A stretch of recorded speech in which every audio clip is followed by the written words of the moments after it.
ప్రభుత్వానికి తిరుమల పవిత్రత ఎంత ముఖ్యమో ప్రజల ప్రాణాలు కూడా అంతే ముఖ్యం. కలియుగ దైవం వెంకటేశ్వర స్వామి ఆలయానికి నాణ్యత లేని కల్తీ నెయ్యి సరఫరా చేయడాన్ని ప్రభుత్వం తీవ్రంగా పరిగణించి అక్రమార్కులపై చర్యలకు ఉపక్రమించింది.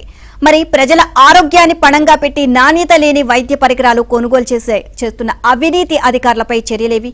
మెడికల్ కార్పొరేషన్లో అంత పర్సంటేజ్ల పర్వం, కమిషన్లకు కక్కుర్తి పడుతున్న అవినీతి అధికారులపై చర్యలు తీసుకోవాలి అనే డిమాండ్లు వినిపిస్తున్నాయి.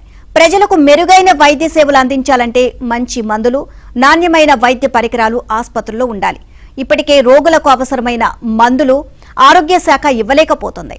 ఇప్పుడు నాణ్యమైన వైద్య పరికరాలను అందించలేని స్థితికి అధికారులు తీసుకువచ్చారు.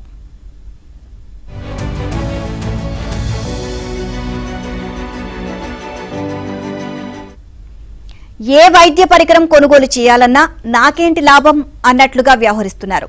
దీంతో నాణ్యమైన వైద్య పరికరాలు సరఫరా చేసే జాతీయ, అంతర్జాతీయ బ్రాండెడ్ కంపెనీలు ఏపీలో టెండర్లు వేయాలంటేనే బెంబేలెత్తిపోతున్నారు. అధికారులు అడిగే కమిషన్లు ఇవ్వలేమని, ఏపీలో క్వాలిటీ కంటే కమిషన్లకే ప్రాధాన్యత ఇస్తున్నారని జాతీయ స్థాయిలో ప్రచారం జరుగుతుంది. ముఖ్యంగా ఢిల్లీ డీల్స్ అధికారి ఆరోగ్య శాఖకు వచ్చినప్పటి నుంచి కమిషన్లకు కక్కుర్తిపడి వైద్య పరికరాల నాణ్యతను గాలికొదిలేశారు. ఆయనకు తోడు ఎక్విప్మెంట్ విభాగం అధికారి మరింత దారుణంగా వ్యవహరిస్తున్నారు. పర్సంటేజీలు ఇచ్చిన కంపెనీల నుంచి మాత్రమే వైద్య పరికరాలు కొనుగోలు చేస్తున్నారు. పైగా దేశంలో ఎక్కడా లేని విధంగా అత్యధిక ధరలకు తీసుకుంటున్నారు. టెండర్లలో ఆయా కంపెనీలు ఎంపిక కాకపోయినా అర్హత సాధించేలా చేసి మరీ కొనుగోలు చేస్తున్నారు.